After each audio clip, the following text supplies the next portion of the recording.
Hello, and today we are at Wesley's garden filming a few eggs that are in the size order. First is blue tit, then rain, cold tit. I'm not going to say the rest because it's too much talking, and this video might be quite a long one, so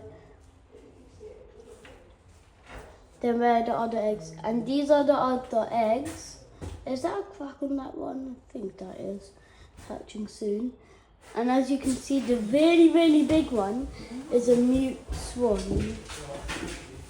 Then, when we come out, there are some house sparrow eggs. If I zoom out, there are some house sparrow eggs.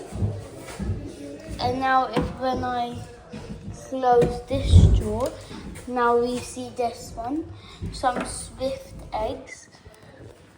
Might have to post this on Swifty Pic for these swift eggs.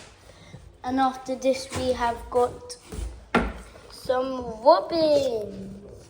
You've seen robins before, haven't you? Look like this. And after that we have some great tit eggs. You've seen a great tit, looks like this. You probably didn't know the name, but they look like this. And after, I can't lift this patch up, but there are some eggs and they are for blue tits here. I don't think they're as tiny as the ones on the screen for some reason. I mean on the board. So anyway, please like and subscribe.